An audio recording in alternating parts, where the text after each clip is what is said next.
Hello বন্ধুরা, welcome back to my channel. আজ তোমাদের সামনে নিয়ে এলাম আর একটা নতুন রেসিপি, সেটা হলো এগ রোল।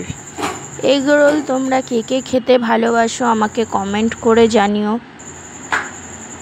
আমি তো এইভাবে এগ রোল বানাই, তোমরা কিভাবে বানাও সেটা আমাকে কমেন্ট করে জানিও। আর ভালো লাগলে লাইক, কমেন্ট, শেয়ার, অবশ্যই সাবস্ক্রাইব করে দিও বন্ধুরা।